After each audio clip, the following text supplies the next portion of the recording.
Shalom, salam berkat dari kami untuk pendengar sekalian. Saat ini pendengar akan diberkati dengan program Hari Ini Harinya Tuhan bagian yang ke-8. Sebuah program rohani tentang doktrin Alkitab yang menolong kita untuk semakin tertanam dalam kebenaran firman dan bertumbuh dalam kemuliaan. Bersama hambanya, Pendeta Gilbert Lumwendong, STH.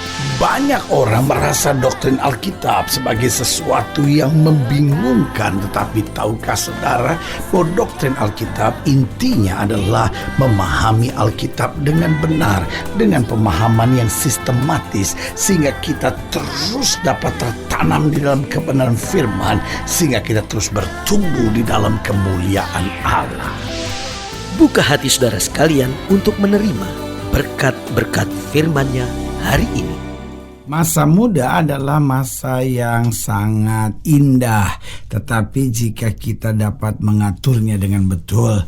Tetapi sebaliknya, jika masa muda kita tidak kita atur dengan betul, maka masa muda kita justru adalah masa yang paling menyakitkan dan menghancurkan.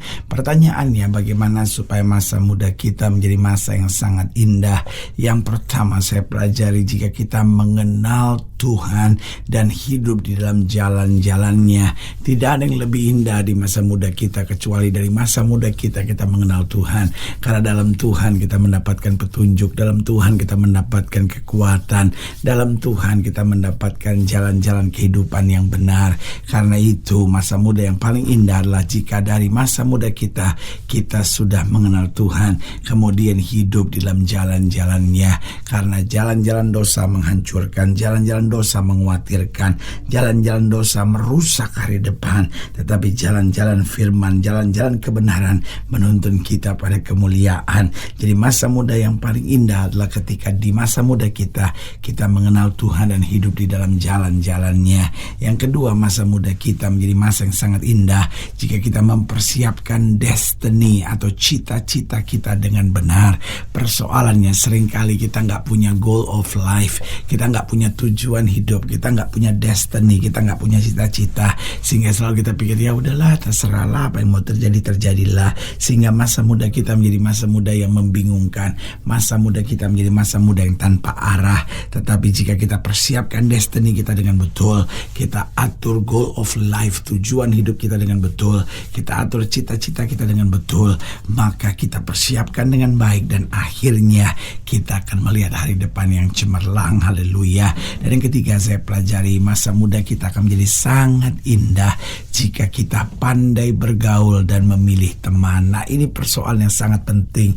Jika kita tidak bergaul, jika kita apa-apa mau sendiri, semua orang kita kritik, kita merasa diri yang paling baik, ya kan? Kita cuma mau bergaul sama orang-orang yang bisa menjilat-jilat kita, ya kan? Kita nggak bisa menentukan teman dengan betul, ya kan? Kita cuma senang teman yang mengangkat-angkat kita, yang puji-puji kita. Saudara yang kasih dalam Tuhan, akhirnya masa muda kita menjadi masa muda yang rusak. Kenapa? Karena kita cuma jadi orang yang senang dipuji, senang dijilat, senang diterima, tetapi nggak mau menerima orang lain apa adanya. Dan yang keempat saya pelajari, masa muda kita akan menjadi masa muda yang sangat indah jika kita juga di masa muda kita dapat menentukan pasangan teman hidup yang benar. Karena kunci di masa muda adalah untuk dia membangun rumah tangga yang bahagia. Tetapi kalau menentukan pasangan teman hidup saja sudah keliru, menentukan pasangan teman hidup saja sudah salah, maka apa yang terjadi? Masa mudanya menjadi masa muda yang penuh air mata, dan hari depannya menjadi hari depan yang penuh kehancuran. Karena itu belajarlah di masa muda kita untuk mengenal Tuhan dan hidup di dalam jalan-jalan Tuhan. Persiapkan destiny dan cita-cita kita dengan benar, lalu belajar untuk bergaul dengan betul dan memilih teman hidup yang baik, dan akhirnya tentukan pasangan teman hidup yang benar seturut dengan kehendak Tuhan. Maka masa muda kita menjadi masa muda yang sangat indah. Haleluya.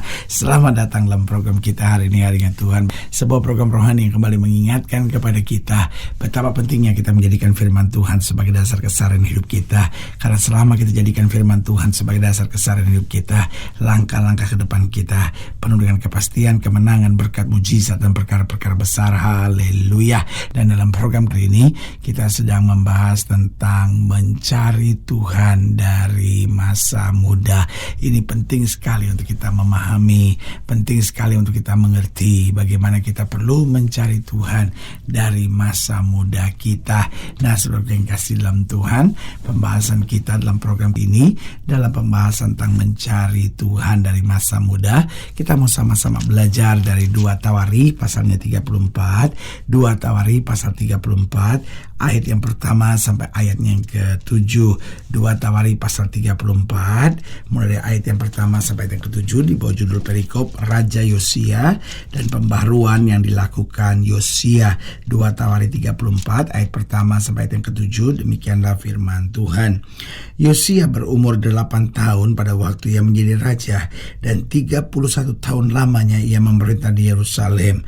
Ia melakukan apa yang benar di mata Tuhan dan hidup seperti Daud bapa leluhurnya, dan tidak menyimpang ke kanan atau ke kiri. Pada tahun ke-8 dari pemerintahannya, ketika ia masih muda belia, perhatikan baik, dalam tahun ke-8 berarti usianya persis 16 tahun, karena dia diangkat menjadi raja pada waktu usia 8 tahun. Dan ayat yang ketiga berkata, pada tahun ke-8 dari pemerintahannya, berarti di usia 16 tahun, ketika ia masih muda belia, ia mulai mencari Allah Daud bapa leluhurnya. Dan pada tahun ke-12 ia mulai mentahirkan Yehuda dan Yerusalem daripada bukit-bukit pengorbanan, tiang-tiang berhala, patung-patung pahatan, patung-patung tuangan. Mesbah-mesbah para Baal dirobohkan di hadapannya. Ia menghancurkan pedupaan-pedupaan yang ada di atasnya.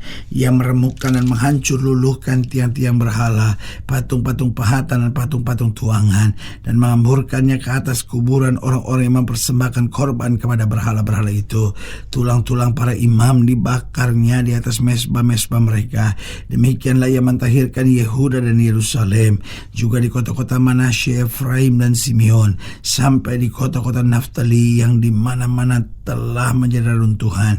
Ia merobohkan segala mesbah dan tiang berhala, meremukkan segala patung pahatan serta menghancur luluhkannya, dan menghancurkan semua pedupaan di seluruh tanah Israel. Sesudah itu ia kembali ke Yerusalem.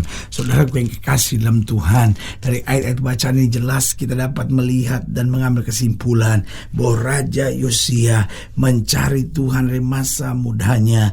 8 tahun ia menjadi raja, kemudian 8 tahun pemerintahannya, di usia ke-16 tahun ia mencari Tuhan dengan sungguh-sungguh. Karena itu jalan-jalan hidupnya begitu diberkati Tuhan.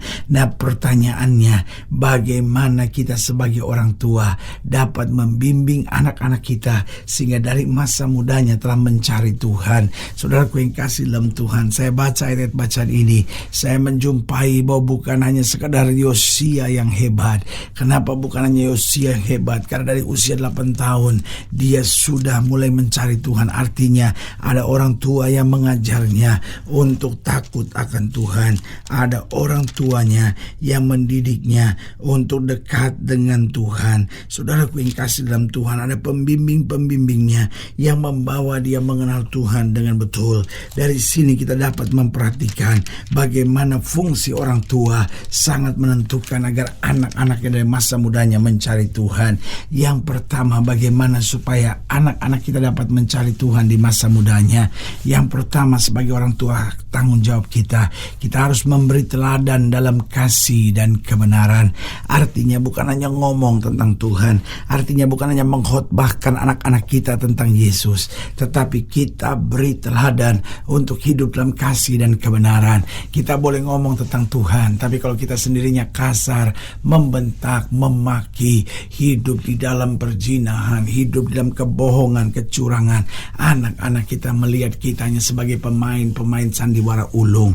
Tetapi Tuhan harus nyata dalam perbuatan keseharian kita. Ketika kita mampu memberi teladan dalam kasih dan kebenaran, maka anak-anak kita dapat melihat karunia Tuhan, melihat kebaikan Tuhan, dapat melihat kuasa Tuhan yang sempurna. Haleluya. Jadi yang pertama, bagaimana supaya anak-anak kita dari masa mudanya mencari Tuhan? Kita harus memberi teladan dalam kasih dan kebenaran. Yang kedua, kita harus mengajari mereka jalan-jalan Tuhan yang benar. Setelah kita sudah memberi teladan, baru kita ajarkan mereka jalan-jalan Tuhan yang benar. Jangan dibalik, jangan ajarkan dulu baru coba memberi teladan, tetapi memberi teladan dulu baru coba ajarkan, karena keteladanan kita sudah pengajaran yang luar biasa buat anak-anak kita. Lalu yang ketiga, bagaimana agar anak-anak kita dari masa mudanya mencari Tuhan? Maka kita harus melibatkan anak-anak kita dalam kegiatan-kegiatan rohani, libatkan dia dalam kegiatan-kegiatan gereja, libatkan dia dalam kegiatan-kegiatan ibadah, libatkan dia dalam kegiatan-kegiatan rohani yang melibatkan orang-orang di sekitarnya dalam keluarga, sehingga dalam keluarga, dalam gereja, dalam lingkungan hidup sekitar, dia selalu terbiasa dengan kegiatan-kegiatan rohani. Dan yang keempat, saya pelajari bagaimana agar anak-anak kita senantiasa dari masa mudanya mencari Tuhan. Kita juga harus banyak menggumuli anak-anak kita dalam doa. Artinya kita doakan anak-anak kita, karena Alkitab bilang doa orang benar besar kuasanya. Orang tua yang suka berdoa adalah orang tua yang menuntun anak-anaknya pada keberhasilan dan kemenangan. Karena itu, saudaraku yang kasih dalam Tuhan, mari kita harus menjadi teladan dalam keseharian kita lewat kasih dan kebenaran. Mari sebagai orang tua kita ajari anak-anak kita jalan-jalan Tuhan yang benar. Mari sebagai orang tua kita libatkan anak-anak kita dalam kegiatan-kegiatan rohani. Dan mari kita sebagai orang tua kita bawa anak-anak kita di dalam doa, karena doa kita akan menentukan hari depan anak-anak kita. Haleluya. Saudaraku yang kekasih dalam Tuhan, jika saudara yang dilayani lebih jauh, hubungi kami melalui telepon, hubungi kami melalui surat, kunjungi website kami, karena kami ada untuk membawa Bapak Ibu saudara senantiasa lebih dekat pada Tuhan dan mengalami kasih kuasa mujizat yang luar biasa. Secara khusus melalui program ini juga saya mau berdoa buat setiap saudara yang sakit, setiap saudara yang berbeban berat, karena saya percaya bahwa bagi Allah tidak ada perkara yang mustahil. Nah, saudara-saudara yang didoakan secara khusus, boleh taruh tangan kanan saudara di dada dan kita akan berdoa. Mari kita berdoa. Bapa, dalam nama Yesus, hamba doa buat yang sakit, hamba doa buat yang berbeban berat, hamba doa untuk setiap mereka sedang menghadapi masa-masa yang sukar, karena hamba percaya bahwa bagi Allah tidak ada perkara yang mustahil. Bapa, hamba berdoa di dalam nama Yesus, Tuhan jamah yang sakit, Tuhan sembuhkan, yang lemah Tuhan kuatkan, yang susah Tuhan hiburkan, yang jatuh Tuhan angkat, sehingga hari-hari yang penuh kemenangan boleh berlaku. Secara khusus hamba doa buat mereka yang taruh tangan kanannya di dada, di dalam nama Yesus Tuhan jamah, sehingga hari ini juga kekuatan baru Tuhan berikan. Bahkan hamba berdoa buat mereka kalau anak-anaknya yang tidak mencari Tuhan, anak-anak yang hidup di luar Tuhan, hamba doakan di dalam nama Yesus, sehingga kasih karunia, kuasa, berkat Tuhan yang sempurna boleh terjadi dalam kehidupan setiap umat-Mu dan setiap pendengar sekalian. Hamba berdoa di dalam nama Yesus, sehingga anak-anak kita dari masa mudanya telah mencari Tuhan dengan sungguh-sungguh. Di dalam nama Yesus kami doa. Haleluya. Amin, amin, amin, haleluya. Saudara yang kasih dalam Tuhan, kita sudah berdoa. Ingat, Allah tidak pernah lalai menepati janjinya.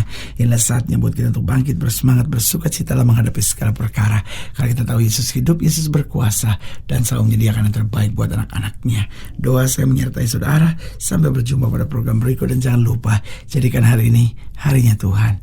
Haleluya.